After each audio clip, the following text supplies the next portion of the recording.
Halo pemirsa, selamat malam. Apa kabar Anda? Kembali saya Doni The Kaiser menyapa Anda dalam program Special Dialogue. Dan tema kita kali ini adalah revitalisasi nilai-nilai kebangsaan.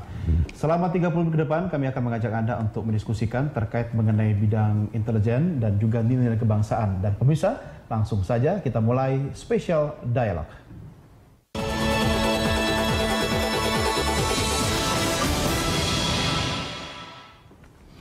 Ya, pemirsa, nilai-nilai kebangsaan dewasa ini memang terasa agaknya semakin luntur. Oleh karena itu, pemantapan nilai-nilai kebangsaan harus menjadi sebuah kebutuhan bagi bangsa Indonesia untuk membangun karakter bangsa. Lalu bagaimana peran intelijen dalam revitalisasi nilai-nilai kebangsaan ini? Kita akan segera membahasnya. Telah hadir bersama saya pengamat intelijen dan juga pengamat pertahanan yaitu Ibu Dr. Susaning Tias Nevo Handayani Kertopati. Selamat malam Bu Susan, apa kabar? Apa kabar? Sehat? Mas Doni, alhamdulillah. Negara kita aman nggak sekarang Bu? Insya Allah. Aman. Saya kalau ketemu Ibu ini soal intelijen yang penting. Tapi sebelum lebih jauh soal intelijen Bu, ini kan kalau kita bicara tentang kebangsaan ya.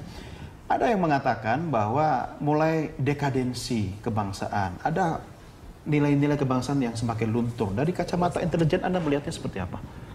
Begini ya, lunturnya nilai-nilai kebangsaan itu kan bisa kita deteksi dari bagaimana generasi penerus kita kemudian menghargai para pahlawannya dan lain sebagainya, mengetahui bahwa negara kita memang harus penting dijaga sebagai satu negara kesatuan.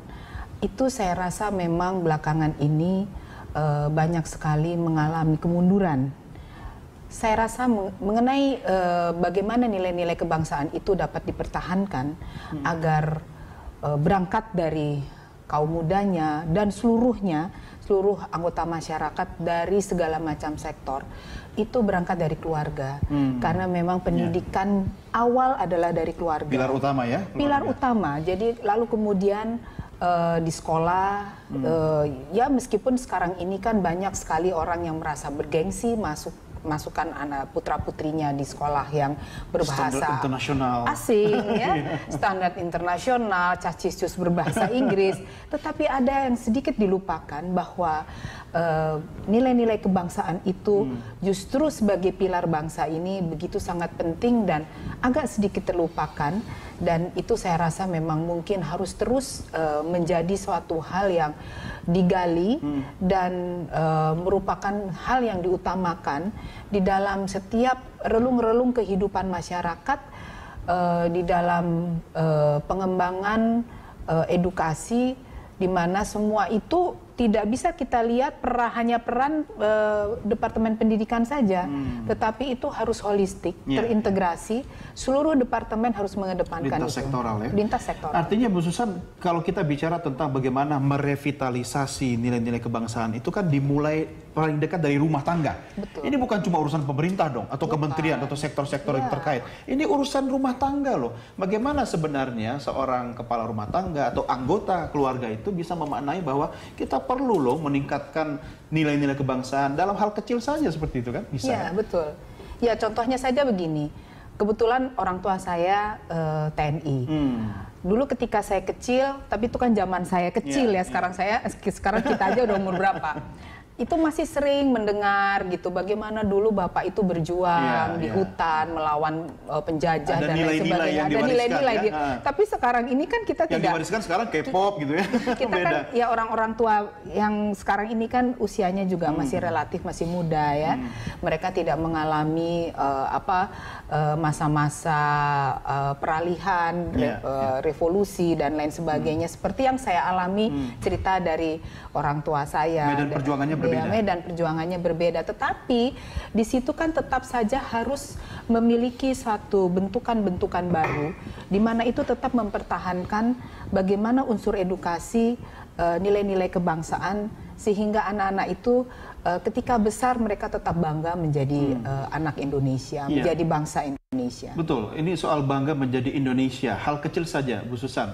Waktu kecil kita sering dilibatkan dalam upacara bendera. Betul. Bagaimana ketika mengikuti upacara bendera, sikap sempurna bendera merah putih naik, atau kita sedang tidak di luar atau di luar lapangan upacara, tapi ketika bendera naik kita berdiri sikap sempurna. Nah, hal-hal kecil itu sebenarnya kan bisa diterapkan dari keluarga. Kalau istilah NKRI harga mati itu dulu sangat mengemuka. Sekarang kok sepertinya cuma menjadi slogan yang kita dapatkan di literatur yang ada di perpustakaan. Di sejarah. Sejarah gitu sejarah, kan. ya. Saya khawatir nih Bu Susan, lama-lama nanti generasi anak cucu saya ini sudah bukan isu yang seksi lagi untuk dibahas. Bahkan mungkin suatu hal yang kalau orang Jawa bilang itu gila nih. Gila nih ya. Jadi ngapain sih ikut mata kuliah, mata pelajaran itu nih, atau gitu kan? gitu Nggak ya. menarik gitu. Nah, itu sangat berbahaya. Seharusnya juga kita ingat di zaman periode yang lalu ya, itu kan diperkenalkan Sisan Kamrata ya. Sistem pertahanan keamanan rakyat semesta. Itu kita rasa tuh dulu jika mendengar hal itu aduh jadul. Tapi sebenarnya kalau kita kembalikan sekarang ini itu penting karena dengan masih relevan nggak? Relevan sekali kalau untuk menjaga keutuhan bangsa, sangat relevan. Mungkin kemasannya saja yang lebih kekinian dan dapat diterima, acceptable bagi apalagi bagi kaum mudanya ya. Dan itu harus dikembangkan secara holistik sehingga bisa diperankan dalam bentuk apapun sehingga rasa memiliki negara, mencintai negara itu menjadi suatu hal yang harus ya, keniscayaan. Ya. Nah, Bu Susan, ini menariknya begini, ketika nilai-nilai kebangsaan kita semakin luntur dan itu bermula dari keluarga, artinya kan daya tahan kebangsaan kita semakin lemah. Ibaratnya virus mudah masuk kan? Nah, kalau budaya-budaya asing itu mudah dengan masuk, sementara daya tahan kebangsaan kita sangat lemah, harusnya intelijen kita semakin kuat dong di sini. Bagaimana koneksinya nih untuk menjadi semacam jaring pengaman? Kita kan begini, sekarang kenapa budaya asing mudah sekali masuk? Karena kita lihat sendiri ya, sistem informasi juga semakin teknologinya semakin canggih ya, media sosial dan lain sebagainya. Itulah makanya penting sekali cyber war yang seperti ini harus ditanggapi secara serius dan ditangani secara serius dan integrated, utamanya oleh lembaga intelijen kita. Karena memang hal ini kan masuknya, katakanlah itu virus ya, seperti waktu itu kita heboh kan mengenai ISIS dan lain sebagainya. Lalu terorisme melalui jaringan internet kan banyak kemudian juga banyak sekali situs porno dan lain sebagainya, di mana pada akhirnya itu mengurangi kepekaan putra-putri kita untuk lebih mengutamakan hal-hal yang sebenarnya itu penting untuk menjadikan mereka anak Indonesia yang selain cerdas tapi juga bangga bahwa mereka itu adalah anak Indonesia. Mereka akan melihat kesehariannya itu, ya kita bisa lihat di warnet-warnet dan lain sebagainya ya. Dan kita kalau kemana-mana mereka udah menjadi autis ya, sudah menjadi di dalam satu keluarga saja ayahnya megang gadget sendiri, ibunya dan anak-anak juga putra-putrinya juga itu di rumah tuh Bu. Itu di rumah. Nanti gitu. Giliran makan malam tiba di BBM, ping makan sudah siap gitu, ngumpul ngambil bawa gadget juga. Iya. Itu kenyataan yang terjadi sekarang yang gitu ya. begitu kan. Jadi memang di sini memang peranan lembaga intelijen itu harus mumpuni di dalam bagaimana memfilter itu semua sehingga jangan sampai itu menjadi suatu hal yang masif dan membahayakan ketahanan serta pertahanan negara. Artinya Bu Susan, perang gaya baru sekarang ini bukan perang konvensional lagi yang mengirimkan pasukan bersenjata. Betul. Ini pasukan sudah bisa masuk lewat akses internet sampai ke ruang keluarga kita. Betul. Mampukah intelijen sampai masuk seperti itu? Kalau ke ruang-ruang ruang privat kita, home private kita sih, saya rasa mungkin itu ada ruang pribadi yang sulit disentuh. Ini tanggung jawab keluarga ya? Ya, tapi paling tidak ada filter yang secara masif itu dikembangkan sehingga peran dari kemajuan teknologi IT ini juga dapat kita saring ya, sehingga tidak semua yang negatif itu masuk langsung ke kita. Ini dan ada Kominfo ya, penting Kominfo sekali ya. Dan juga ada satu hal lagi. Ini kan sekarang kan bagaimana TV-TV itu berperan aktif ya, memberikan suguhan konten-konten yang setidaknya itu juga akan berpengaruh bagi pemirsa.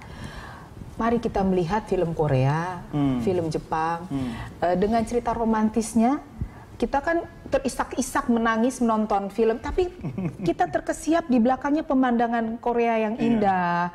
Di situ sekaligus menawarkan nilai-nilai pariwisata yang kira-kira bisa mengundang wisatawan datang ke Korea.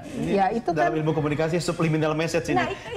Secara tidak langsung orang jadi terbang ke Korea berwisata. Itu antara lain. Kalau tadi Mas Doni mengatakan bahwa sekarang itu lebih kepada cyber war, ada lagi yang lebih penting, itu proxy war. Proxy war itu saya rasa mungkin harus juga menjadi suatu hal yang diwaspadai secara niscaya. Karena ini kan menggunakan pihak ketiga untuk menguasai sumber daya alam kita. Bu Susan, ini menarik soal proxy war, tapi kita akan diskusikan di segmen berikutnya ya. Kita break dulu. Baik, pemirsa, spesial dialog terkait dengan revitalisasi nilai-nilai kebangsaan akan segera kembali sesaat lagi.